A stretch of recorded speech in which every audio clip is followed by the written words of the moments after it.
Salută și mici prieteni, noi astăzi ne jucăm Omega Souls. Da, exact. Deci era ăla galbenul acolo. Și aceea am spus că aveam dreptate, că s-a dus în vent. Deci s-a dus în vent când eram eu acolo. Chiar nu... Și a sunat ăsta. Bă, de eu nici n-am terminat. Am murit galben. Atunci cine e impostorul? Pink. Au ieșit amândoi.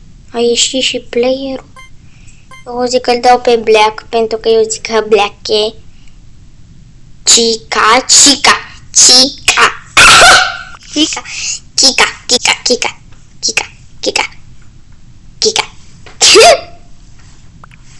Eu deja m-am votat pe negru, sper că e Henry sau da.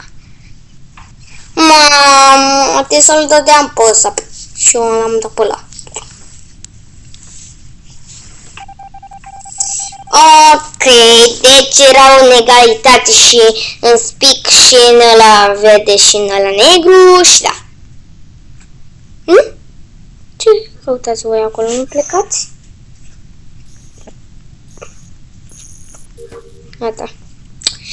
Acum am un text pe aici. Ai, de bine și de bine!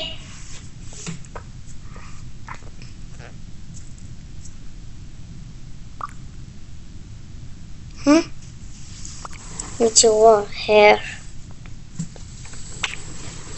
Eu dau tot pe negru. Că pentru că poate negru este. Și dacă e negru, e bine.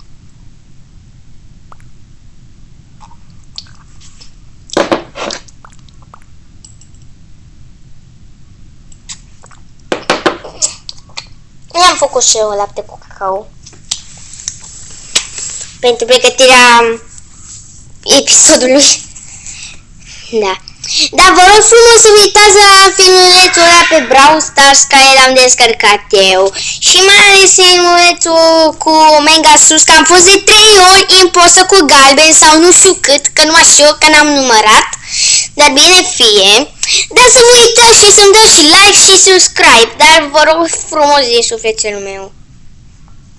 Electric. Ai, m-au dat alb! Nu o să dau ăsta o de alb. Adică ăsta o de alb îl cheamă 3, 2, 1, 4, 4. Adică 1, 2, 3, 4, 4. Dar l-a făcut invers. Adică 3, 2, 1, 4, 4. Deci se făcea 1, 2, 3, 4, 5. Și atâta, nu 3, 2, 1, 4, 4. Eu o să ieși din joc dacă nu votează.